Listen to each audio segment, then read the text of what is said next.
Welcome to Naveen GK tricks. మీరు కనుక నా ఛానల్ కొత్తగా చూస్తున్నట్టయితే ప్లీజ్ సబ్స్క్రైబ్ చేసుకోండి ఫ్రెండ్స్. ముందుగా ఫిబ్రవరి 10, 2026కి సంబంధించి కరెంట్ అఫైర్స్ చూద్దాం. మొదటి కరెంట్ అఫైర్గా ప్రపంచ పప్పు ధాన్యాల దినోత్సవం, world pulses day. World pulses డేను ఫిబ్రవరి 10న మనం జరుపుకోవడం జరుగుతుంది, ప్రపంచ పప్పు ధాన్యాల దినోత్సవం. అయితే దీనిని 2018 నుంచి జరుపుకోవడం జరుగుతుంది. అయితే మనం గుర్తుపెట్టుకోవాల్సింది ఏంటంటే, ఇలాంటి డేస్ ఎప్పుడైనా వచ్చేటప్పుడు వాటి యొక్క థీమ్స్ అనేవి మనం గుర్తుపెట్టుకోవాలి. సో థీమ్స్ ఏంటంటే pulses of the world from modesty to excellency. Modesty to excellency.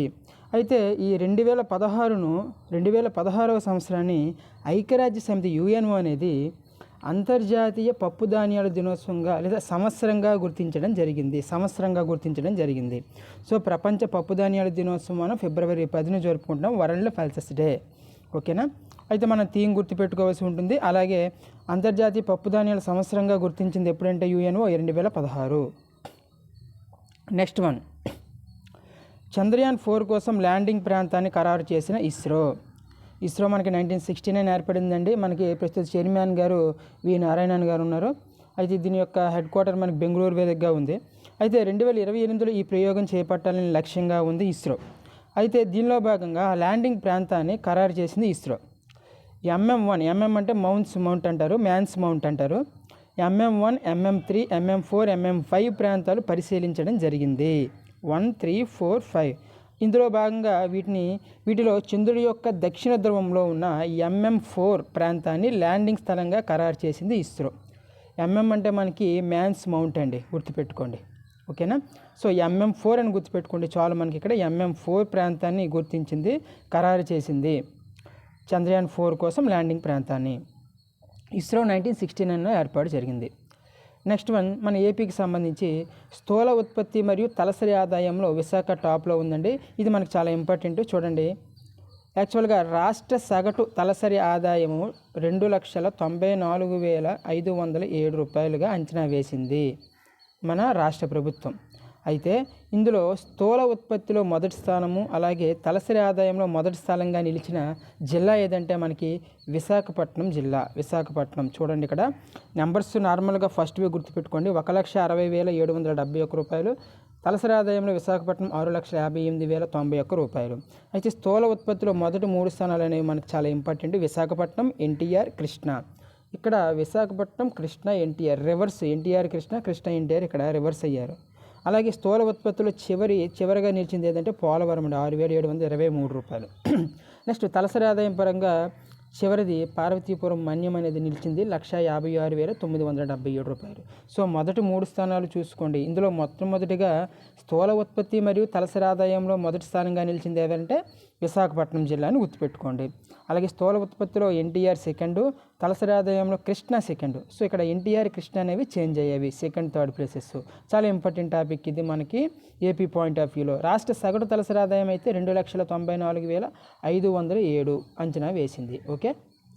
Next one, AP పనితీరు ఆధారంగా నియోజకవర్గాలకు గ్రేడింగ్ ఇవ్వడం జరిగిందండి. 175 నియోజకవర్గాలకు గాను. అందులో ఫస్ట్ పనితీరు ఆధారంగా ఎవరు ఫస్ట్ స్థానం సాధించారంటే ఏ నియోజకవర్గం అంటే విజయవాడ వెస్ట్ నియోజకవర్గం. విజయవాడ వెస్ట్ నియోజకవర్గం మొదటి స్థానాన్ని కైవసం చేసుకుంది. అలాగే లాస్ట్ స్థానాన్ని గుంటూరు పశ్చిమ నియోజకవర్గం అనేది కైవసం చేసుకోవడం జరుగుతుంది. ఇందులో 21 నియోజకవర్గాలకి ఏ ప్లస్ గ్రేడ్గా ఇవ్వడం జరిగింది.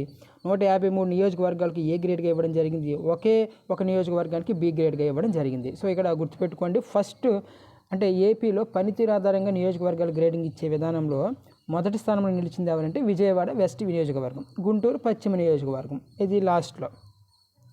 నెక్స్ట్ వన్, సెషెల్స్కు $175 మిలియన్ అభివృద్ధి సహాయ ప్యాకేజీని ప్రకటించిన భారత్. యాక్చువల్గా మనం ఇక్కడ చూడండి, సెషెల్స్ అధ్యక్షుడు డాక్టర్ ప్యాట్రిక్ హెర్మినీ భారత్ పర్యటన జరిగిందండి. అధ్యక్షుడు డాక్టర్ ప్యాట్రిక్ గారు.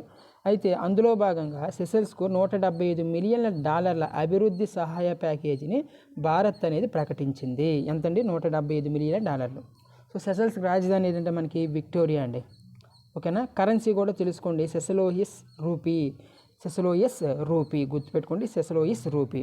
ఓకేనా, చూసుకోండి. సెషెల్స్ ఇక్కడ అధ్యక్షుడు ఎవరండి? Patrick Herminie.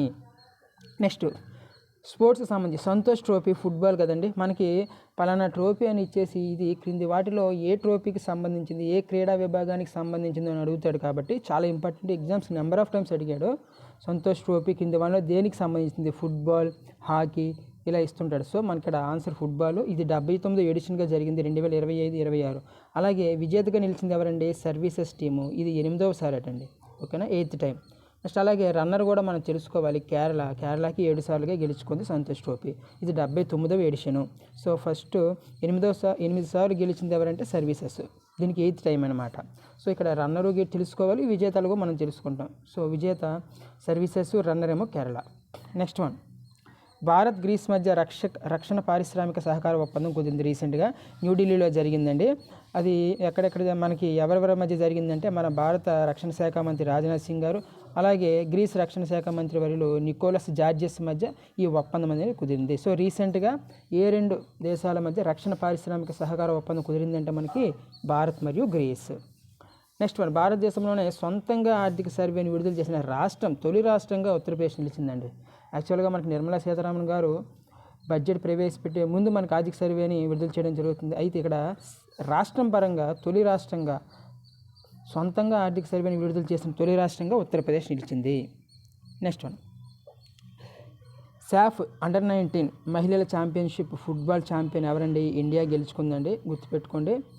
ఇందులో బంగ్లాదేశ్ అనేది రన్నర్గా నిలిచింది. సాఫ్ అండర్-19 మహిళల ఛాంపియన్షిప్ ఫుట్బాల్ ఛాంపియన్గా ఇండియా నిలిచింది, బంగ్లాదేశ్ అనేది రన్నర్గా నిలిచింది. నెక్స్ట్ లాస్ట్ వన్, 12వ ఆసియా ఇండోర్ అథ్లెటిక్ ఛాంపియన్షిప్ 2026 అండి. ఇది చైనాలోని తియాన్జిన్లో జరుగుతుంది, గుర్తుపెట్టుకోండి. ఎక్కడ జరుగుతుంది అనేది కూడా మనకి ఇంపార్టెంటే. 12వ ఆసియా ఇండోర్ అథ్లెటిక్ ఛాంపియన్షిప్ 2026 తియాన్జిన్లో చైనాలో జరుగుతుంది. అయితే ఇక్కడ మన భారతదేశం 7వ స్థానంలో ఉంది. మొత్తం 5 అవార్డ్స్ 5 గెలుపొందింది. ఒకటి గోల్డ్, 1+2+2 గోల్డ్, సిల్వరు, మనకు బ్రాంజ్ కదా.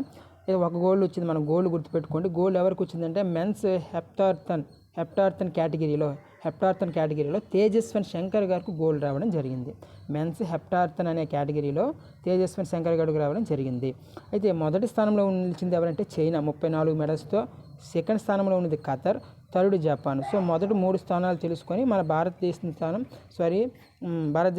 7వ స్థానం అని గుర్తుపెట్టుకోండి. మొత్తం మెడల్స్ ఏంటంటే 5, అందులో గోల్డ్ మనకు 1. ఆ 1 ఎవరికి వచ్చిందంటే తేజేశ్వర్ శంకర్, ఓకేనా. ఇదండి ఈరోజు సంబంధించింది. మనం 12వ ఆసియా ఇండోర్ అథ్లెటిక్ ఛాంపియన్షిప్, అలాగే సాఫ్ అండర్-19 మహిళల ఛాంపియన్షిప్ ఫుట్బాల్ విజేత ఎవరంటే ఇండియా. భారతదేశంలో సొంతంగా ఆర్థిక సర్వేని విడుదల చేసిన తొలి రాష్ట్రం ఏదంటే ఉత్తరప్రదేశ్. ఇటీవల రక్షణ పారిశ్రామిక సహకార ఒప్పందం ఏ 2 దేశాల మధ్య జరిగిందంటే భారత్ అండ్ గ్రీస్. సెసల్స్ అధ్యక్షుడు డాక్టర్ ప్యాట్రిక్. సంతోష్ ట్రోఫీ విజేత ఎవరంటే సర్వీసెస్ టీమ్. రన్నర్ ఎవరంటే కేరళ. $175 మిలియన్ అభివృద్ధి సహాయ ప్యాకేజీని ఇటీవలే భారతదేశం ఏ దేశానికి ప్రకటించిందంటే సెసల్స్కు. సెసల్స్ రాజధాని విక్టోరియా. ఏపీ పనితీరు ఆధారంగా నియోజకవర్గాల గ్రేడింగ్ ఫస్ట్ స్థానం ఎవరంటే విజయవాడ వెస్ట్, లాస్ట్ అంటే గుంటూరు పశ్చిమ. స్థూల ఉత్పత్తి తలసరి ఆదాయంలో మొట్టమొదటిగా నిలిచిన జిల్లా ఏదంటే విశాఖపట్నం. నెక్స్ట్ చంద్రయాన్ 4 కోసం ల్యాండింగ్ ప్రాంతాన్ని ఖరారు చేసిన ఇస్రో, ఆ ప్రాంతం ఏదంటే MM4. ప్రపంచ పప్పు ధాన్యాల దినోత్సవం February 10. ఇదండి ఈరోజుకి సంబంధించి కరెంట్ అఫైర్. రేపటి క్లాస్లో మళ్ళీ కలుద్దాం. Thank you.